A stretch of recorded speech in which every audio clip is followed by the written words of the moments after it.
Hello everybody! Today I'm going to be reviewing a very cool survival horror game, Until Dawn. It came out in August 2015. Really good reviews. It's a pretty scary game. A lot of jump scares, a lot of frightening elements, and a lot of twists and turns. The best part about this game is there's so many alternate endings. You can basically play over and over again and observe a completely different experience. So the replayability is immense. Apparently they say it has over 100 endings. I'm sure it's not that, but they're basically trying to tell you that it's got a lot of endings. It has about 9 hours of gameplay per gameplay. Really smart, because once it autosaves, it definitely won't let you go back. And the only way to restart is to beat the game and go back to the beginning, or just reset and start from the beginning. So, letting you guys know that there is going to be a shit ton of spoilers, so if you haven't played Until Dawn, which means you haven't been scared off your balls yet, come back later after you play the game. Until Dawn is a game filled with the whole idea of the butterfly effect. Basically everything that you have decided to do will have an effect on what you end up seeing, or what will be provided to you in the future gameplay.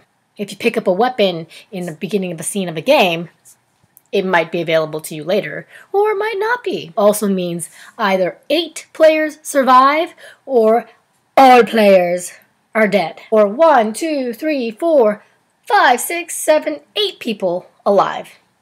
Anywhere between 0 to 8 people dead or alive. The game has 4 people that you can play. You have 4 girls and 4 guys. You've got Sam, Mike, Chris, Ashley, Emily, Jessica, and Matt, and Josh. And these guys are going up to the cabins to celebrate their annual outing. But there's a history with this cabin. A year before this vacay, Josh's sisters, Hannah and Beth, came out, and a prank was pulled on them, and they basically died by accident, or so we think, because later on we find out that Hannah is very well alive, but not really the Hannah that we used to think she was. She actually ends up being a Wendigo. Gosh, I can't pronounce that thing. A Wendigo is, by the way, later on you find out in the game that a Wendigo is basically an altered form of a human being that is no longer really human. It's kind of like a zombie, but really not. It's even worse. It's kind of creepy. It's really weird. But these are really the scary things that you want to get away from, and that they're all trying to get away from in Until Dawn. 8 friends with some twists of past relationships, liking each other, having crushes on each other, or whatnot, in a cabin, trying to make it through the night until dawn.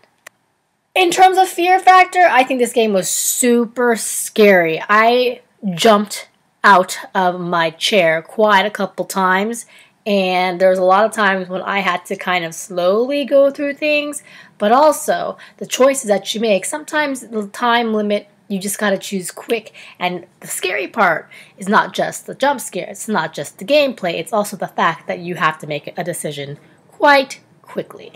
In my gameplay, because I've only had one gameplay, and each gameplay is about 9 hours, is I happen to have 4 survivors and 4 deaths.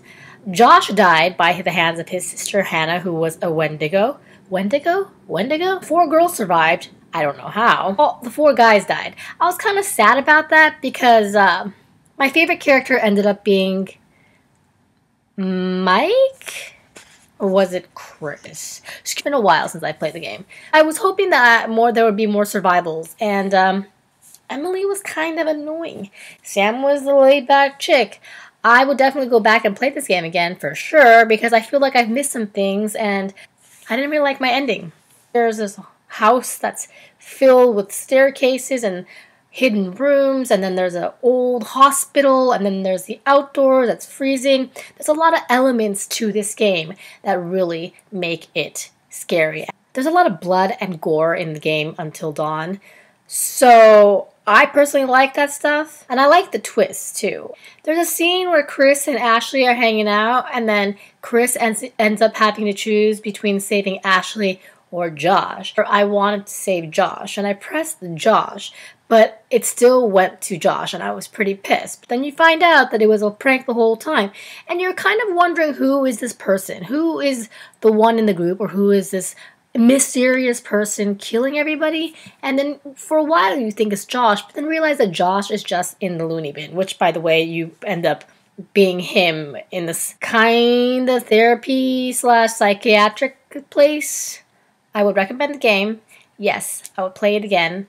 And tell me, have you played Until Dawn? Let me know what you thought. Let me know what choices you made and how your gameplay went through, or your multiple gameplay went through. Rate, subscribe, and comment. Let me know what games you'd like me to review, what games that you're playing, and what games you would recommend to me.